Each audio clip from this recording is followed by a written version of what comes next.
Okay, hello and welcome to Purposeful and Empowered, my YouTube channel. My name is Kaylin. I am a recovery and empowerment coach, a licensed professional counselor, and a trauma-informed yoga instructor. And today I want to share with you 5 ways that shame is holding you back in your recovery and keeping you stuck. So first I'm going to share a little bit just about shame with you and just have a quick conversation about shame with you. And then I'm going to actually share a quick yoga practice to release shame. So basically shame is the underlying and pervasive belief that you're not good enough, that you're defective in some way, unacceptable, just that it's not just your behavior. So shame is not a feeling that we have about something we did necessarily. It may start out as that, but it becomes about who we are. And so this is unique. This manifests differently in each person, and it's unique in each person. So for some people, shame is going to be about being too much, too loud, too talkative, too shy, too unattractive, too emotional, too much of an addict, too much of a loser, too broken, too wounded, right? So these are often, this is one way that shame can manifest for people. So, sorry guys, my assistant is not listening. Come on, Pauline, you gotta go over here. Go over there. Okay, lay down. And so another way that shame manifests is not being enough. So feeling as if you're not enough, not smart enough, not strong enough, not skinny enough, not funny enough, not cool enough, just not enough, right? So I don't know if you can identify with this, if you've ever felt like you're too much and felt shame about that, if you've ever felt like you're not enough and felt shame about that. Usually, if someone is struggling with shame, they feel like they're defective in many or multiple ways. And so shame can make people want to hide. And this is, now we're going to get into how shame is specifically, the 5 ways that shame is likely impacting you in your recovery. So shame makes people want to hide and isolate, and hide specific parts of themselves. So one big way that shame is impacting you in your recovery is that shame is holding you back from being your authentic self. And that is the process that we're working on in our recovery, right? We're pursuing being our authentic self. So a lot of people, I hear them say, I'm a completely different person now that I'm in recovery. And I hear my clients say that a lot. And I'll say to them, you're not a completely different person. You are your most authentic self.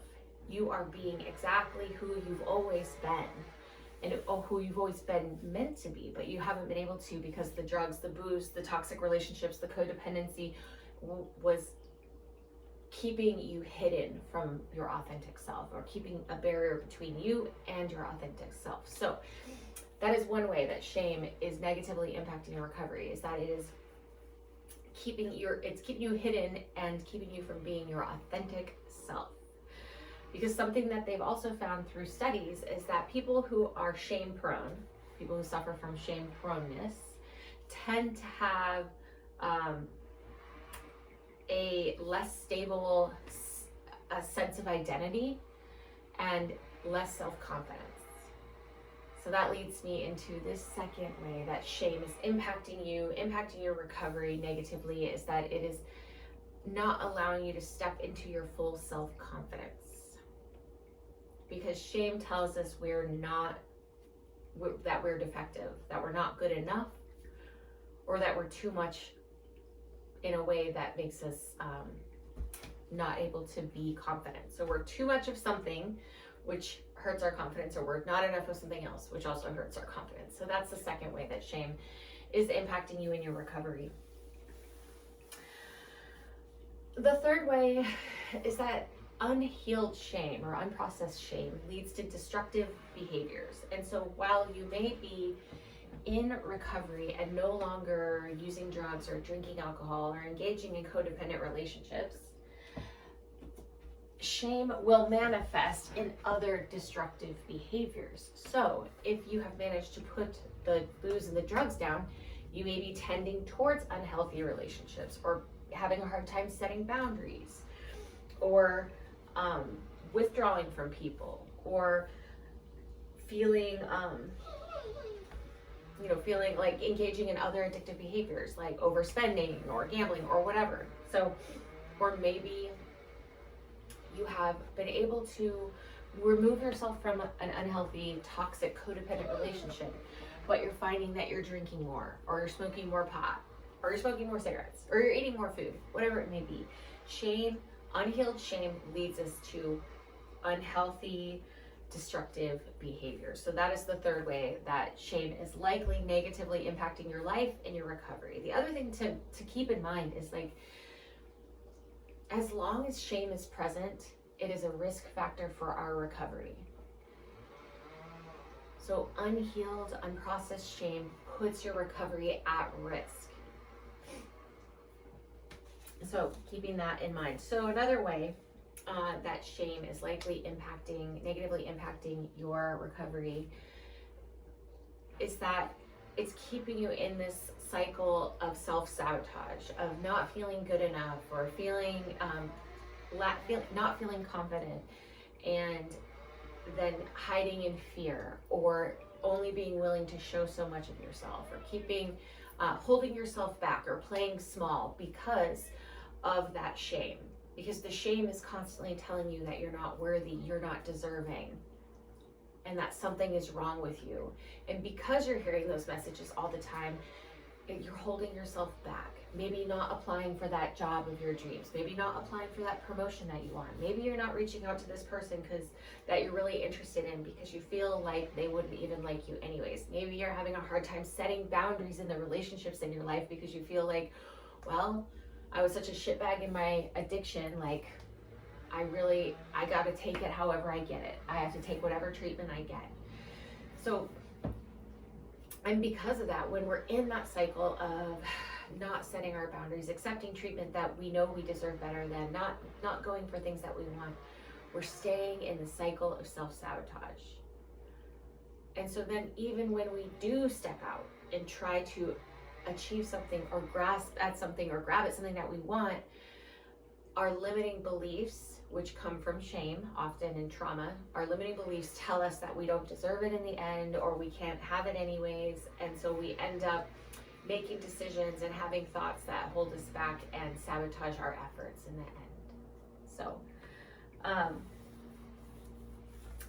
and the final way, and the fifth way that shame is impacting your recovery, I think I'm on number 5, is impacting your recovery and negatively impacting your life, is that shame manifests in all sorts of maladaptive behaviors that don't equal healing. And as long as we're engaging in those behaviors, there's a cap, or engaging in this type of thinking, there's a cap on how much healing we can do.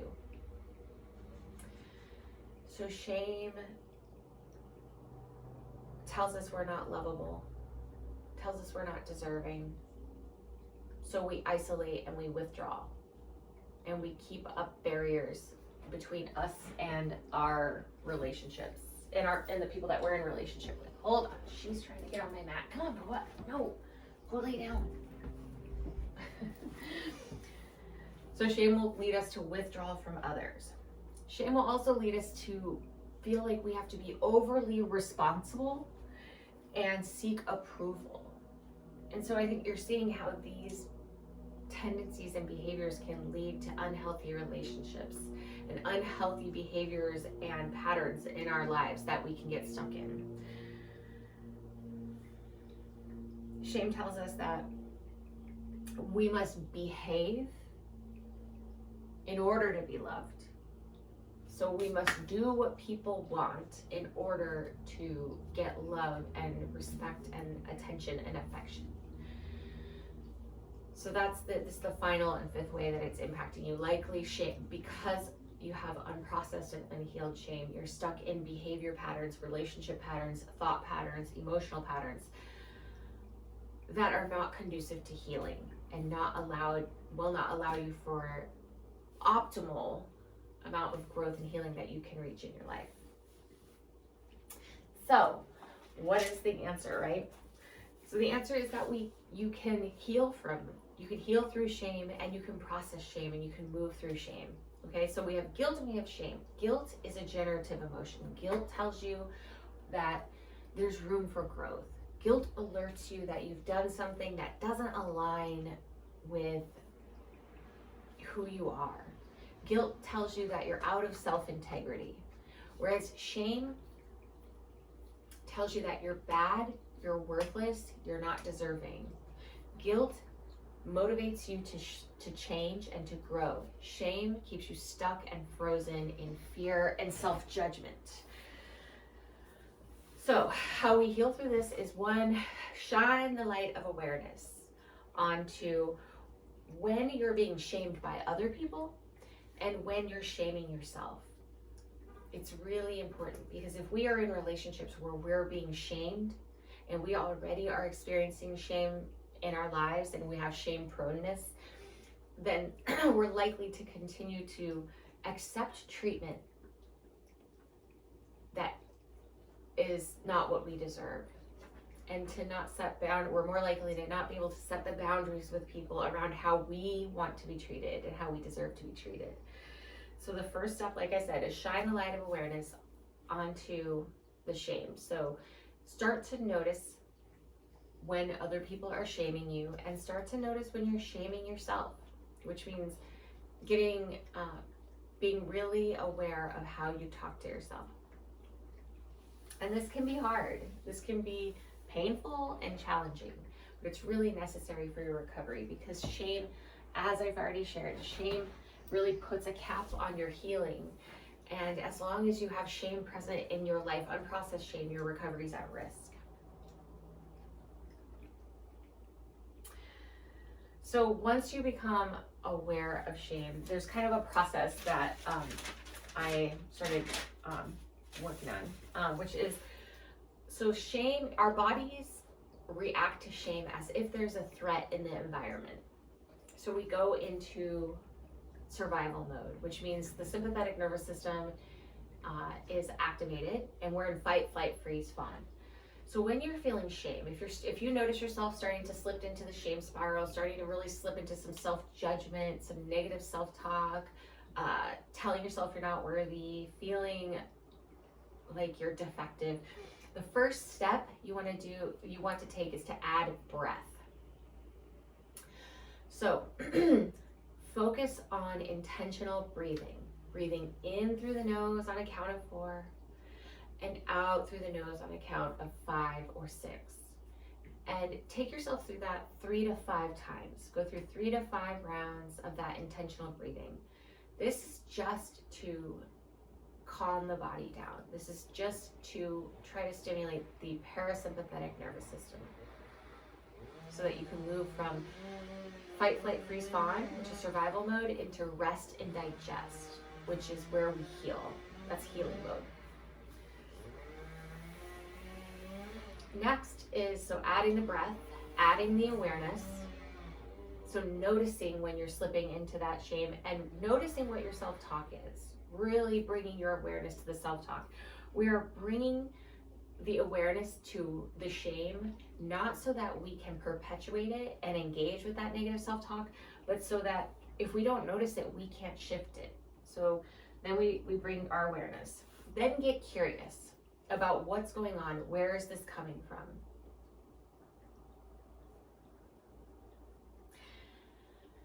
And it's great to have a journal when you're doing these things, because you can write down the negative self-talk, write down the shaming that you're doing with yourself. When you get curious about where it came from, you can write down what it reminds you of. So you can ask yourself, when you're getting curious, when is the first time I ever felt this way?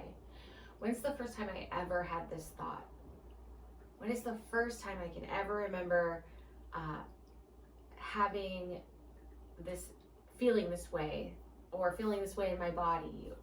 And it can take you back to when you get curious like that and follow the golden thread, as I call it.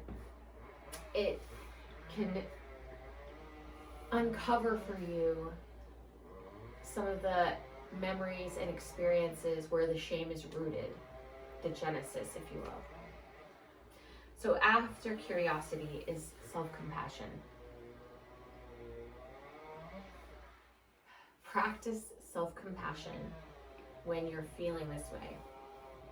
Reminding yourself that you're human. Reminding yourself that you're not perfect and no one is. Reminding yourself that you're not to blame for the pain that you experienced in your life, or the trauma that you've experienced in your life. Reminding yourself that you are wonderful as you are and always lovable. And the last step is acceptance. Radical acceptance, radical self-acceptance. So accepting situations like as they are in your life, but really accepting yourself as you are. Reminding yourself on a daily basis, I don't need to do anything to be lovable. I don't need to get certain results to be deserving of a wonderful life. I don't need to achieve certain things to be worthy or valuable. I accept myself, I radically accept myself as I am, and know that I am valuable, worthy, lovable, deserving as I am.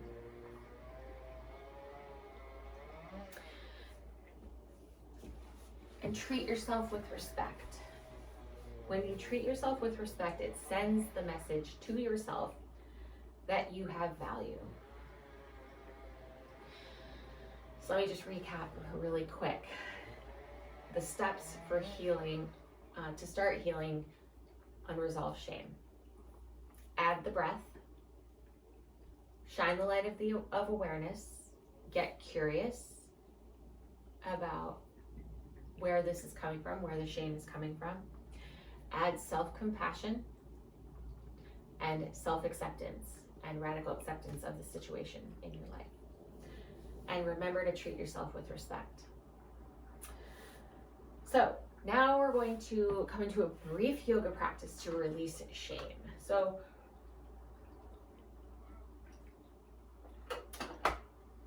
all of this practice will be seated. What I'd like for you to do is to start in Sukhasana. So come into a cross-legged position, easy seated pose. If you have a bolster, you might want to grab a bolster. You can sit up on the bolster so that your pelvis remains neutral, which allows the body to be in alignment. The more aligned the body is, the easier it is for us to move into that parasympathetic nervous system, that parasympathetic state. If you don't have a bolster, you're totally fine. You can sit up on a blanket, a towel, a pillow, a couch cushion, or you can just sit on your bottom on the floor or on a mat. Cross your legs at the shins or the ankles, resting the shins in the arches of the feet. Push through the heel and the ball of the feet at the same time, keeping the feet active. Lean over to one side and pull the flesh away from the sit bones on one side. Lean over to the other side, do the same on the other side so that you feel the sitting bones rooting down into the mat. Hands are face down on the legs.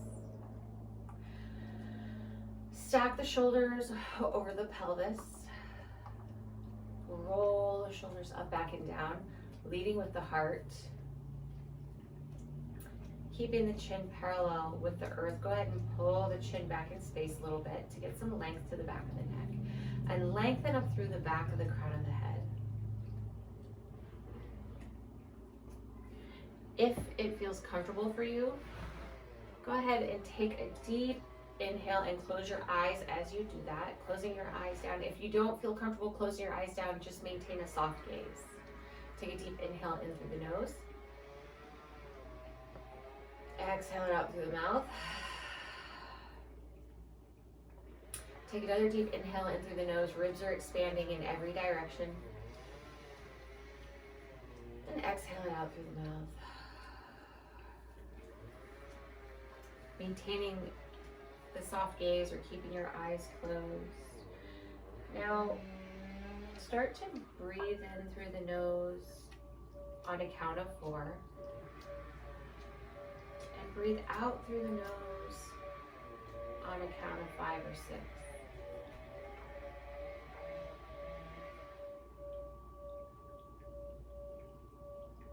Breathing in through the nose on a count of 4. And out through the nose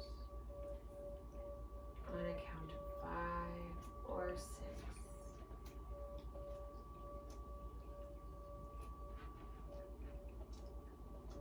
Again, breathing in through the nose. 2, 3, 4. And out through the nose. 2, 3, 4, 5, 6. Breathing in through the nose. 2, 3, 4. And out through the nose. 2, 3, 4, 5, 6. Last round. Breathing in through the nose. 2, 3, 4. Breathing out through the nose. 2, 3, 4, 5, 6. Taking a deep inhale in through the nose. Exhaling it out through the mouth.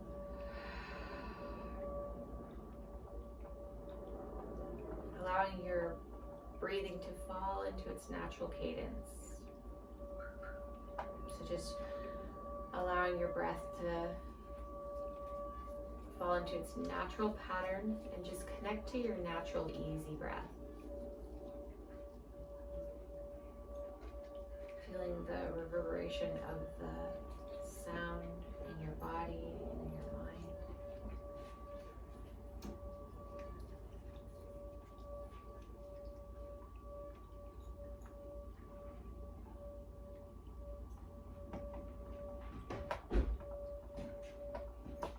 And just breathe.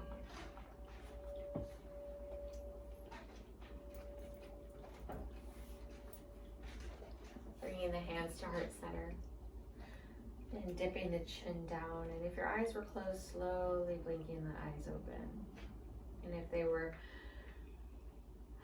if you had a soft gaze, blink your eyes a couple times just to bring your awareness here. So let's start by coming into child's pose. So we're gonna come into a modified child's pose. So bring your knees as wide as the mat. And knees as wide as the mat, toes to touch behind you. And then you're gonna push your hips back, back, back, back. So seat to feet. Walk the hands out in front of you. And bring your forehead onto the mat. If it's not comfortable to bring your forehead to the mat, stack the fists and bring your forehead to your fists. And we're gonna take 5 breaths here.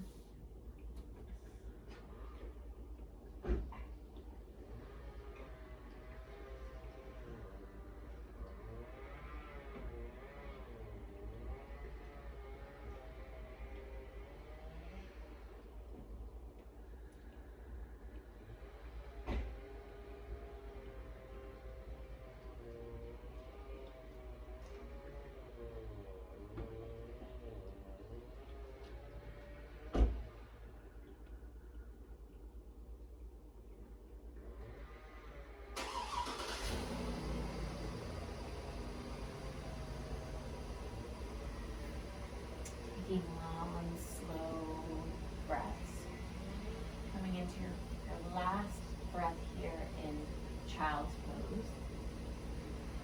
Taking a deep inhale in. And a long, slow exhale out. And on the next inhale, slowly walk your hands in and rise up. And come onto your back.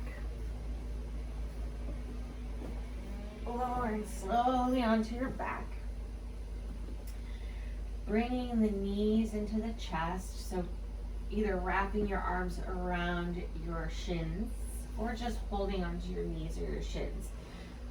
Coming into Appanasana and rocking back and forth. We're going to be doing some poses to release the lower back, as this is a spot where we hold a lot of guilt and shame and self-judgment. So just rock back and forth, breathing here, breathing in through the nose on a count of 4, and out through the nose on a count of 4.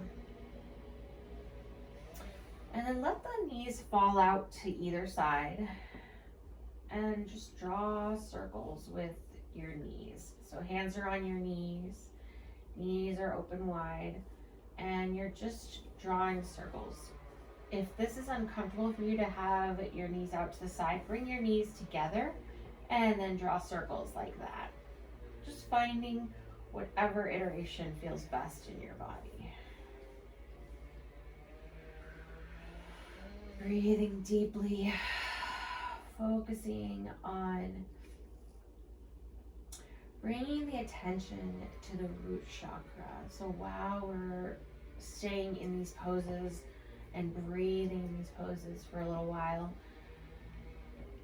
focusing on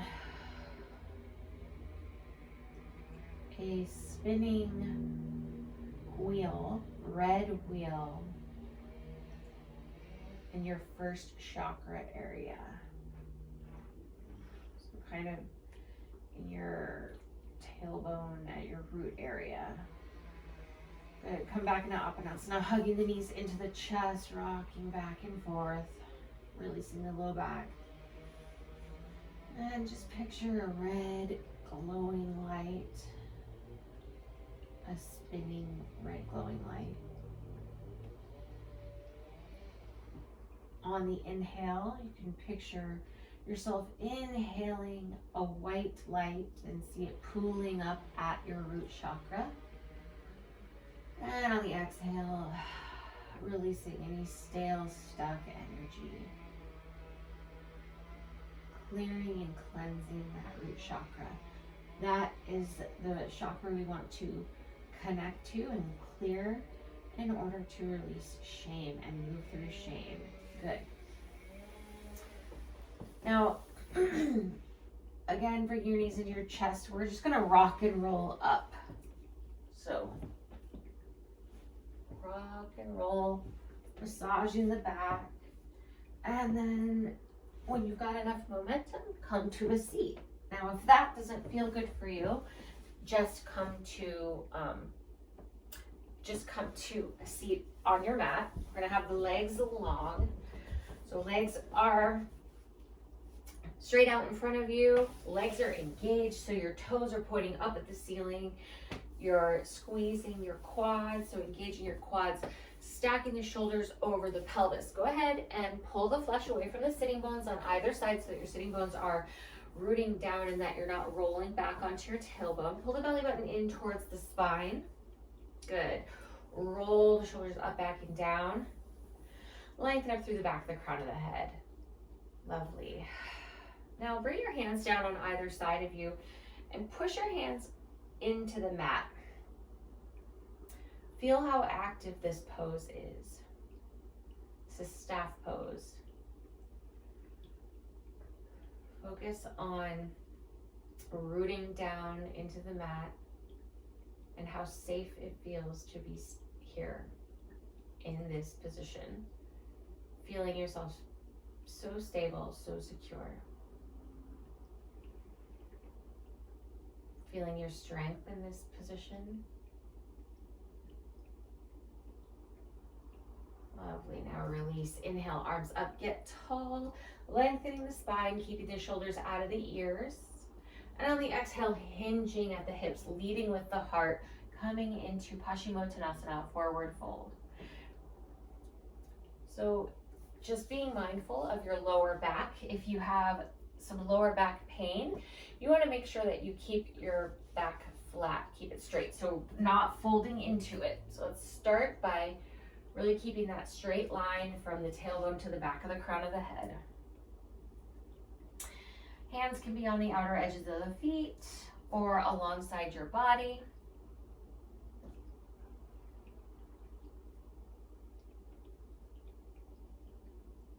Again, releasing the low back to release guilt and shame, self-judgment, and feelings of being unworthy. Inhale, lengthen the spine. And on the exhale, if your lower back allows it, fold into this pose, so forward fold. Paschimottanasana.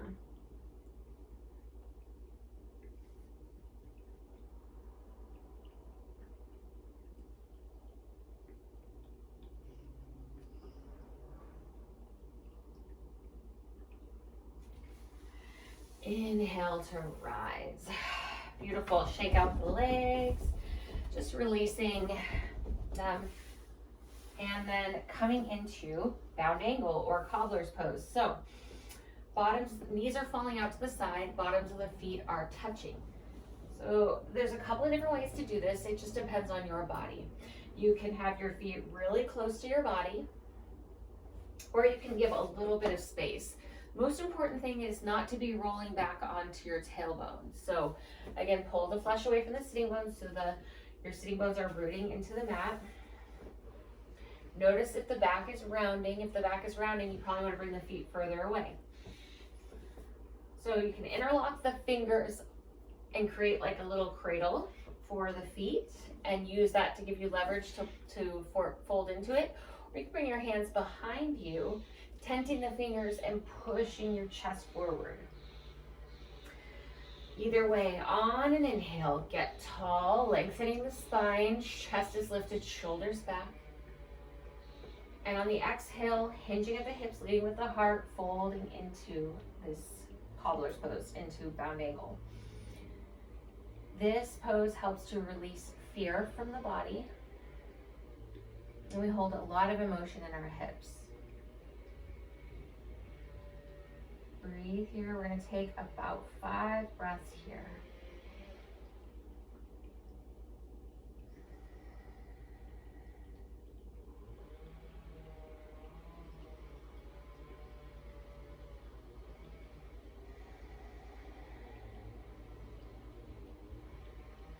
You can use your elbows to push your knees down, keeping the shoulders back and down.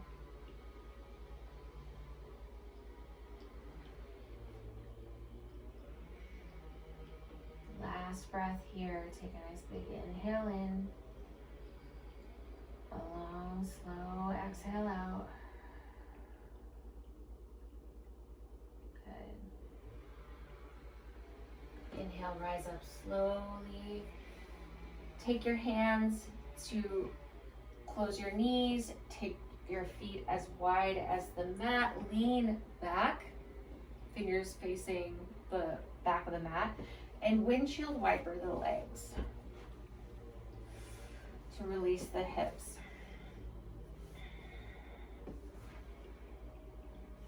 Good. Lovely. Now, cross the legs and then roll forward till you're coming into tabletop. And there's 2 options here. So it just depends on your toes and the flexibility of your toes. So one option is to come into a toe stretch. So having all 10 toes facing the front of the mat, so the short edge of the mat, and making sure that you can even adjust them to make sure they're all facing forward. You're on your knees and then sitting back onto your heels for a toe stretch.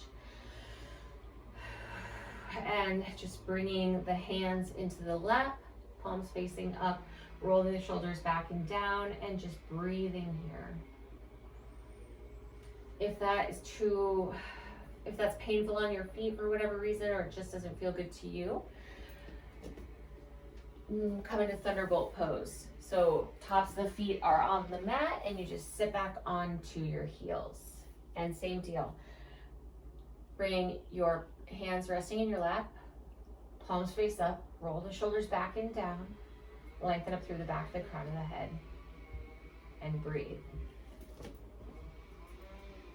Focusing during this shape, really focusing again on that root chakra.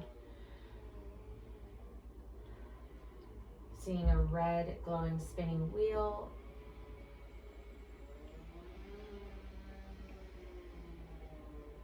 Inhaling white light in through the nose and the mouth, and see the white light pooling up at the root chakra and then clearing and cleansing the root chakra. On the exhale, releasing stale, stuck energy. Moving up to the sacral chakra. Inhaling in white light, seeing it pool up in your sacral chakra, so in your womb area, and seeing an orange glowing wheel turning, cleansing and clearing. And on the exhale, releasing any stale, stuck energy. The root chakra is all about safety, security, groundedness, which is threatened when we're stuck in shame. The sacral chakra is all about creativity, sexual freedom, and being connected to those parts of ourselves, which only comes through feeling safety. And then we're moving up to the solar plexus, which is our chakra that is connected to our personal power and standing in our personal power and our truth. So inhale white light, see it coming in through your nose and through your mouth, traveling down the body, pulling up at your solar plexus chakra, which is right here, your core. And then see a glowing yellow wheel, cleansing and clearing. Then exhale out any stale, stuck energy. If you're up on your toes, bring the feet flat and sit back in thunderbolt pose. Take one last big inhale here. You can have the eyes closed now, or have soft gaze. Exhale out all the stale, stuck energy. Beautiful. Okay, so we're gonna come onto our backs. Lay back onto your back. Feet are flat on the mat, knees are bent, and you want to make sure that you can just graze your heels with your fingertips, okay? Feet are about fist width apart. Toes, all 10 toes are facing the bottom of the mat. Roll the shoulders up, back, and down like you're just sliding your shoulder blades into your back pockets. Pull the belly button in towards the spine. And inhale, pushing your pelvis up, coming into bridge, okay?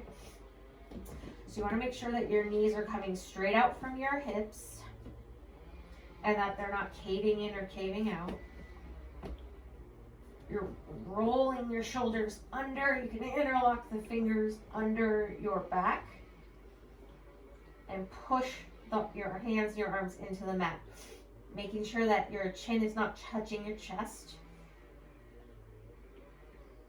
Connecting to your core here. Pull it, no. Take a nice big inhale here. Exhale it out. Pushing down through your heels.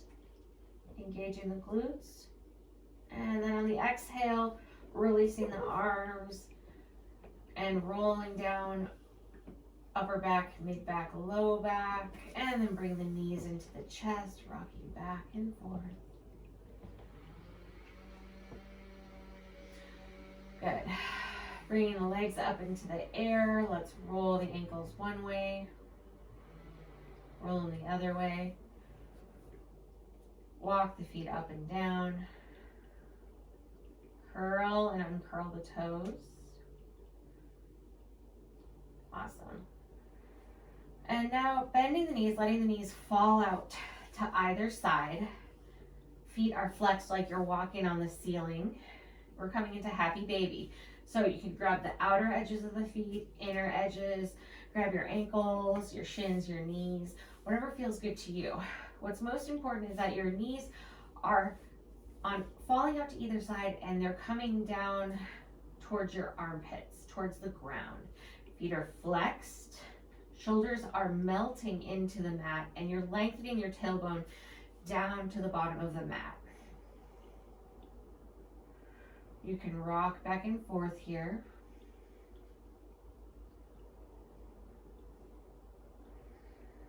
And just breathe. I'm going to take 5 breaths here.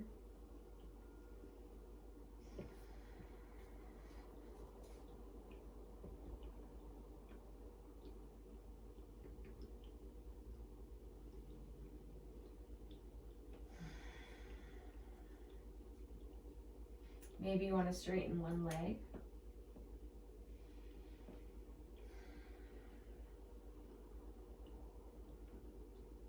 Maybe you want to straighten the other leg.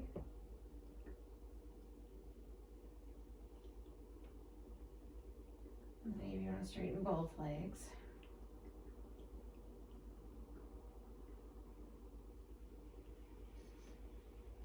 Good. Coming back into happy baby. If you had your legs straight, take your last inhale in here in this shape.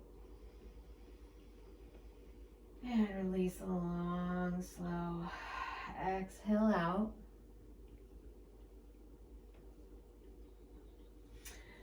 And let the legs straighten down the mat. Let them go long. Bring the arms up overhead. Reach for the wall behind you with your fingertips. Reach for the wall in front of you with your toes. Stretch, stretch, stretch. Good morning stretch, even arching the back. And then release. And now you're going to keep your left leg long and bring your right knee in towards your right armpit. Interlocking the fingers around the front of your right shin. Keeping the shoulders melting into the mat. Left toes are pointed straight up at the ceiling because the left leg is still active and engaged. Breathe in here.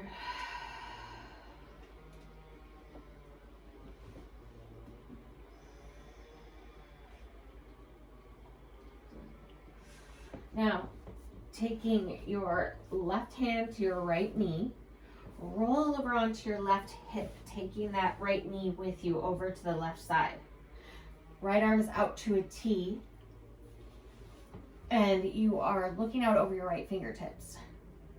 This is a supine twist. You want to make sure that your right shoulder is not picked up, is not lifting up. If it is, come out of the twist a little bit. Oh, no.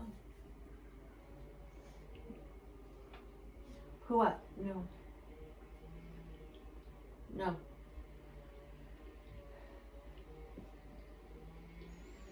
Breathe here. This is a very calming stretch.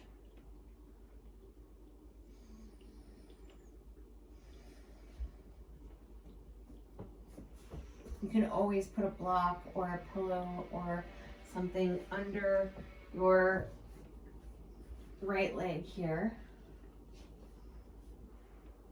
What? No. And roll back onto your back, bringing both knees into your chest. And just take a couple of rocks here. Hopefully your dog is giving you some space. Mine's not. And let the legs go long again. Reach the arms up overhead. A quick good morning stretch. And then go ahead and bring the left knee, interlocking your fingers around the left shin. Bring the left knee in towards the left armpit. Again, keeping the right toes pointing up at the ceiling, keeping your right leg active.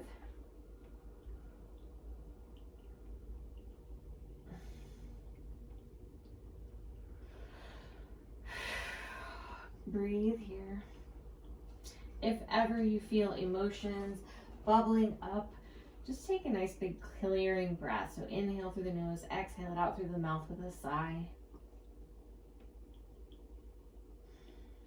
Taking your right hand on your left knee, roll over onto your right hip, taking that left leg with you.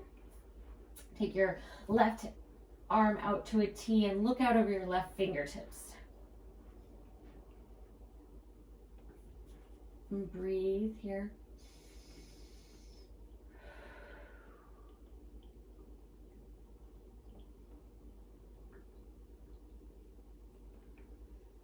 Twists are very helpful with releasing emotions and stuck energy.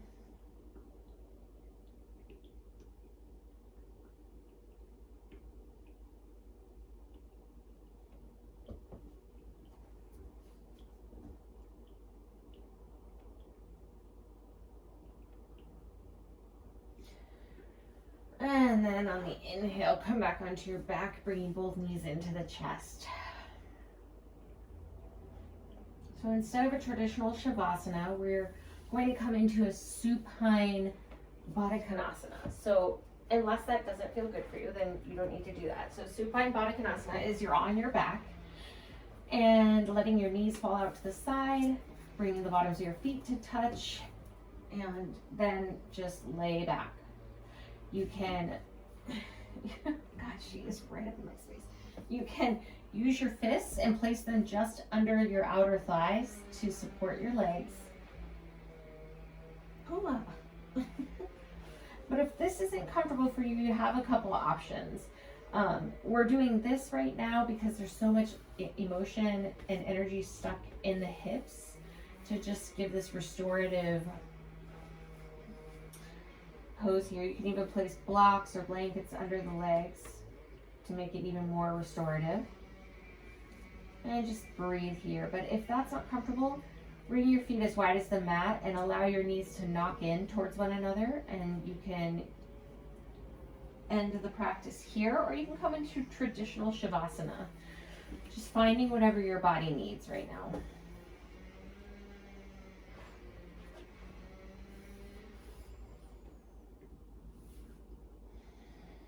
You can bring your hands to your belly or have them alongside you. And just breathe.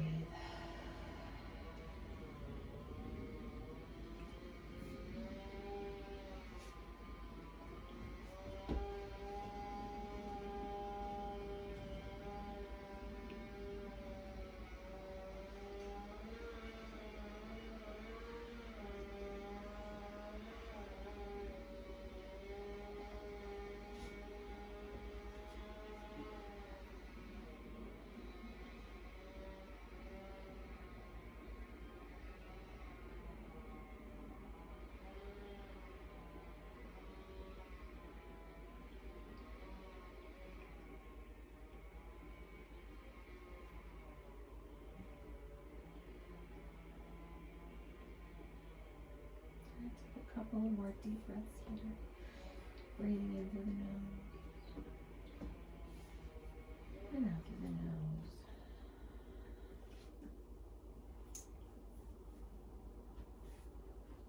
In through the nose and out through the nose. And we're going to take one last deep breath here.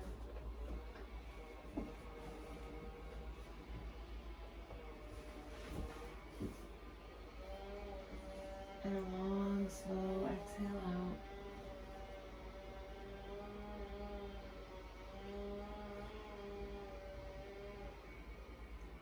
Good.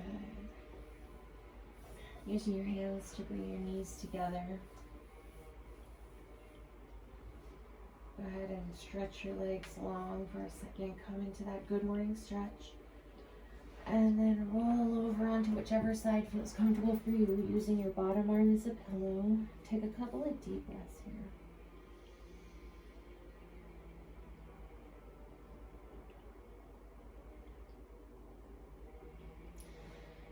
And your eyes can be closed or open. using the strength of your top arm to push you up. Rise up slowly, letting your head be the last thing to come up. And coming into a comfortable seat.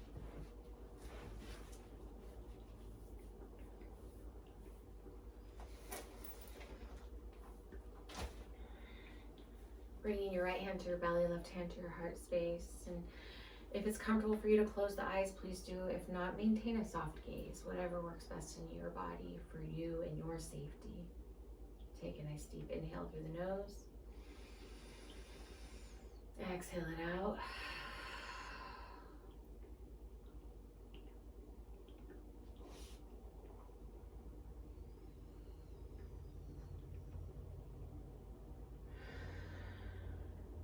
And repeat after me, either out loud or in your head. I am worthy. I am deserving. I am more than enough, just as I am. Inhale. Exhale it out.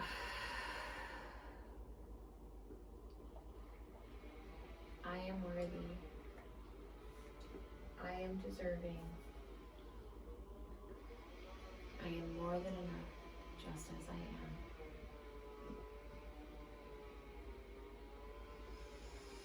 Inhale, exhale it out.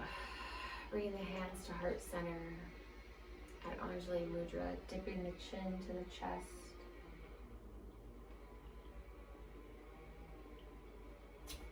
Bringing the thumbs up to the third eye and bowing to wherever feels comfortable and safe for you. The light in me honors the light in you, and I'm so grateful that you joined me for this practice today. Thank you. Thank you so much for joining me. I really appreciate it, and I hope that this was helpful to you.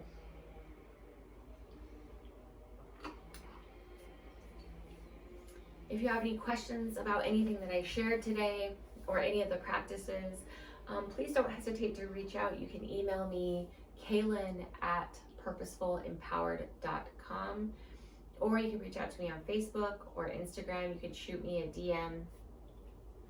Either way, if you are a woman on a healing and recovery journey, come check out my private Facebook group for women in recovery. It's called Purposeful and Empowered, and it's an awesome community where we support each other. I share tips and practices and skills, and it's all things recovery and holistic healing and wellness.